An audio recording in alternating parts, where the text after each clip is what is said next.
عطا فرمائے، آمین یا رب العالمین۔ بسم اللہ الرحمن الرحیم۔ اور اس کے ساتھ ہی ہم اپنے پروگرام کا باقاعدہ آغاز کریں گے اپنے پہلے سیگمنٹ سے، جس کا نام ہے نور-e-Kalam-E-Ilahi۔ اور آج اس مقصد کے لیے ہمارے ساتھ ایک مرتبہ پھر ہماری بہن موجود ہیں، قاریہ شہناز اختر۔ شہناز، پروگرام میں آپ کا خیر مقدم ہے۔ آج کن آیات کی تلاوت کریں گی آپ؟ یہ سورۃ الانفال کی 2 آیات ہیں، 45 اور 46، ان کی سعادت انشاءاللہ حاصل کریں گے۔ بسم اللہ کیجیے۔ اعوذ باللہ من الشیطان الرجیم،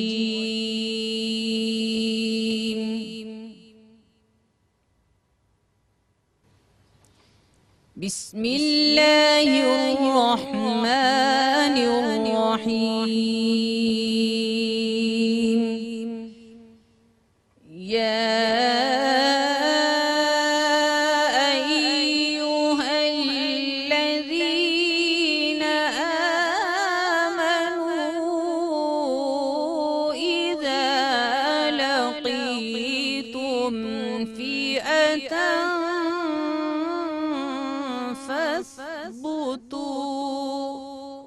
سبحان اللہ۔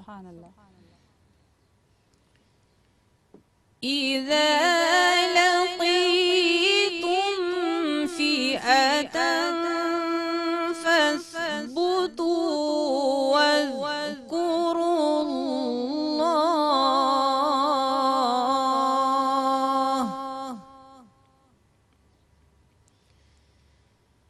فاثبتوا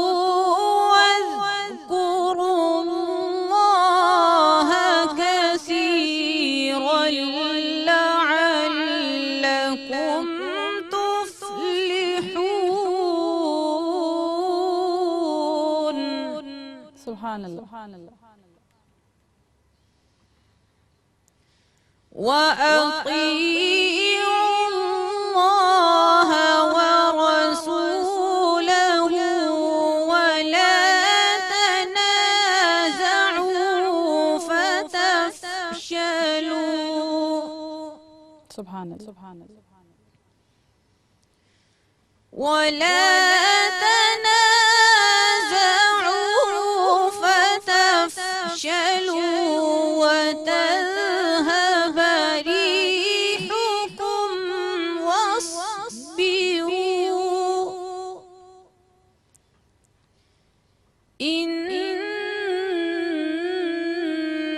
اللَّهَ مَعَ الصَّابِرِينَ۔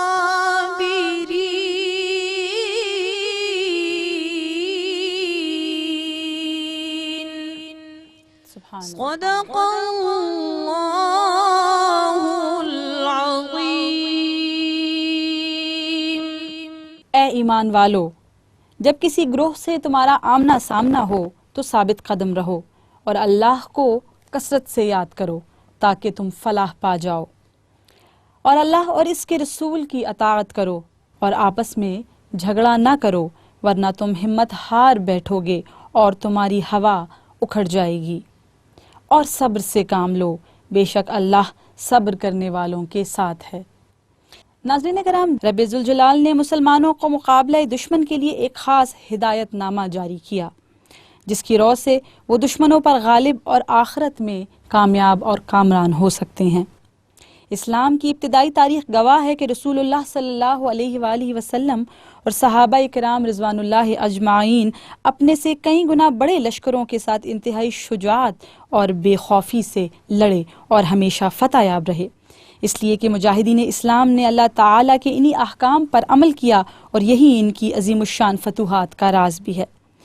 مزید اللہ کریم ہمیں صبر کرنے کی تلقین بھی کرتا ہے، نہ صرف جنگ کے میدان میں بلکہ ہماری زندگی کے جتنے بھی معاملات ہیں اللہ کریم اس میں ہمیں صبر کی تلقین کرتا ہے، اور اللہ کریم ہمیں ان آیات کی ہدایات پر عمل کرنے کی توفیق عطا فرمائے۔ وما علینا الا البلاغ المبین۔ جی شہناز، جزاک اللہ خیرا کثیرا، اللہ کریم آپ کی توفیقات میں اضافہ فرمائے۔